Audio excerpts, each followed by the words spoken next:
busted for laundry. Welcome to Backyard Musings, broadcasting live from Apple Valley. I'm Steve. I'm Scott. Happy Valentine's Day. Thank you for joining us today. Valentine's Day? Veterans Day. Oh, I said Valentine. No, I meant Veterans Day. Veterans Day. Yeah, Veterans Day. Yeah, happy Monday to everybody, too. So. Yeah. But yeah, Veterans Day. Veterans Day. That's a big deal. Why did I have Valentine's? You're a veteran. I am, yes. We know several veterans, so we do. Appreciate your service. Shout outs to my buddies. We were exchanging texts this morning. Happy Veterans Day. Yeah. So that was cool. All right. Really, I wouldn't say strange, pisses me off story today. TD Bank, a U.S. subsidiary of Canada's Toronto Dominion Bank, facilitated the laundering of more than $500 million by human traffickers, fentanyl dealers, a major pawn-size schemer, and others. It failed to file legally mandated reports of suspicious transactions, even though one of the launderers had deposited and withdrawn more than $1 million in cash in a single day. This is against the law. Yeah, and well, that doesn't piss me off. I mean, of course, breaking the law does. But they got slaps on the wrist. That's what pissed me off, and you'll see. All this was laid out in settlements with the Department of Justice and the Treasury Department's Financial Crimes Enforcement Network, or FinCEN, announced on October 10th. The settlement will cost TD Bank more than $3 billion in penalties and includes a guilty plea to a count of conspiring to violate anti-money laundering laws. Conspiracy. They did it. Come on, man. The settlement notes sourly that the bank's cooperation with authorities was limited. Yeah, scratching some backs there, huh? Yeah. So noting that the bank's slogan is America's most convenient bank, our buddy, Attorney General Merrick Garland, stated, there is something terribly wrong with a bank that knowingly makes its services convenient for criminals. Is there something terribly wrong with allowing the executives of that bank to walk unpunished? Absolutely. I mean, they need to... Unpunished. Again, this is a criminal. I mean, they've tried...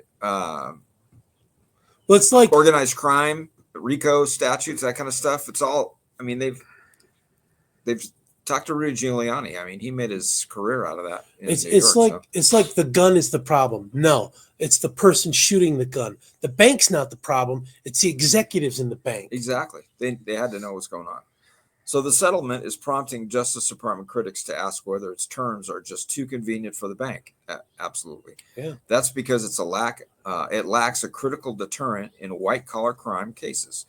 Criminal charges against TD's top executives who were in place while the law-breaking was in full cry. That was just one way that the deal allowed this law-breaking bank and its reckless leadership to escape the full scope of penalties necessary to effectively deter future criminal acts, according to another one of our buds, Senator Elizabeth Warren. Yeah, at least she's standing up for it. Yeah, she's standing up for it to recognize it. Obviously, this has got to be something that's just verbally, just openly blatant, right? I mean, that this is not happening. When a dude walks in with $1 million, and okay, yeah, I'll take it, and then I'm going to write a bank check that's laundering, man. Yeah. So she stated that in a letter directly to Merrick Garland. So the Justice Department also charged the bank with conspiring to launder money rather than with money laundering itself, Warren observed. Words, right? Yeah. A distinction that frees the bank from a federal law that might have resulted in the loss of its banking license in the U.S. It should be taken away, that license. The department's failure to charge TD Bank's top executives thus far, Warren wrote, is at odds with the agency's own explicit commitment to individual accountability. Come on. I was thinking about this story, and I'm thinking, is this a Democrat problem, or what is it? And then I thought, maybe it's a deep state, because it might be deep state people in the DOJ, because it was happening during, Trump's time. It says it in the article. So I really got to thinking it's a deep state thing. So individual accountability, as Deputy Attorney General Lisa Monaco put it in a speech earlier this year. Companies can only act through individuals, she said. As of now, only 2 low-level TD Bank employees have been charged in the money laundering scheme. Really? Yeah, Warren asked What? Garland to explain this approach to the TD Bank deal by November Yeah, 14th. yeah, what is that?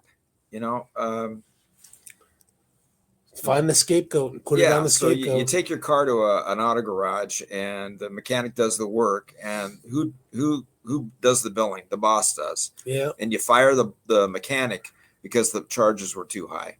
You know, this is got Wonky. cover up all over it, right? Yeah. So Garland stated in announcing the settlement that his agency's criminal investigations into individual employees at every level of TD Bank are active and ongoing. We'll see where that goes. Yeah. And that he expects more prosecutions. He didn't specify who was in the agency's gun sights, but the plea agreement says the wrongdoing extended from bank level employees who accepted the bribes to keep suspects' accounts open to senior executive management.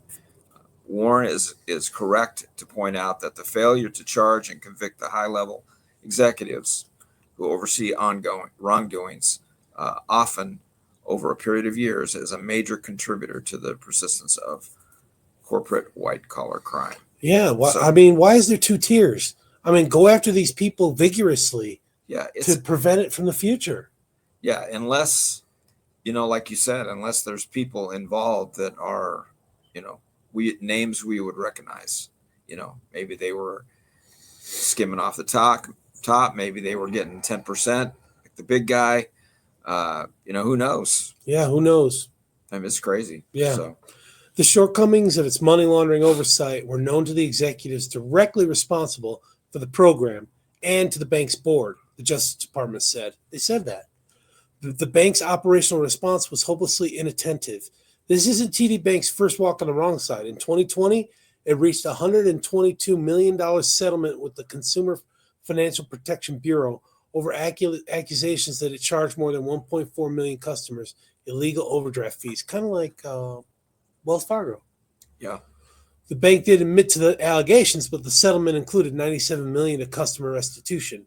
4 years later, the CFPB ordered the bank to pay nearly $28 million for allegedly sending inaccurate negative reports about its customers to credit reporting firms. It sounds like incompetence. I don't know if that's got to be incompetence rather than, you think it's I don't know. like I mean, it's who knows? vindictive, Who knows in this stuff? vicious? Watch too many movies like The Firm or other movies where there's conspiracy and people are just they have this front where they're doing the right thing, but behind the scenes they're just a bunch of scoundrels. So the bank again did admit guilt, but the order included about $8 million in compensation to affected customers. So none of the 14 board of directors, other than the CEO, who receive annual stipends of $260,000 Canadian per year, has publicly indicated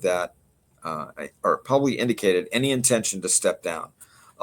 They knew about it, so why aren't they stepping down? Yeah. Again, keep the money rolling in. Yeah, there's like a little buffer there. 11 were in place during the 2014 to 2023 period when money launderers ran rampant through the bank. The longest serving director has been on the board since 2010. If TD Bank is to get a new broom, it's unclear where it'll come from. So yeah, I mean this is what pisses me off. Nothing happens to these executives. That's what really upsets me. Well, it's a lot like government, right? When was the last time you've heard anybody of high Menendez? Yeah, he resigned. Menendez. Yeah, I guess, but I'm talking about people that are in place that have been appointed or it's their job, their career. Yeah, and nobody's rolling. Right? Yeah, nothing's happening. Yeah, I mean, and I'm talking about some serious stuff, right? Like the debacle in Afghanistan when we pulled out. Yeah. People lives were lost. Benghazi, that was I just thought for sure that somebody would roll on that, and no. And that was, there was a movie about that. There was a lot of fanfare about that. Fanfare in a negative way, but that was a sad deal. That. Yeah. Those guys all should be given. If you've seen the movie, medals. It was crazy. Yeah. They should all be given medals the way what they did and how they just stood up to the enemy, and they didn't get any help from from the Obama administration. That's for sure. Well, the So- one guy who was so medically broken up, he got brought on back onto active duty to get the medical help. Oh, The one good. guy. That's about the only silver lining. Well, of that's whole good that thing. that happened. But Yeah. those, I mean, It's the only silver lining. yeah, that was just a disaster, right? Yeah. Except for the guys that were there. They stood the ground. That was just amazing. Yeah. But All right, folks. Thanks for joining us. We'll see you tomorrow. We'll be back here, same channel. Yep. Have a good day, everyone. Take care.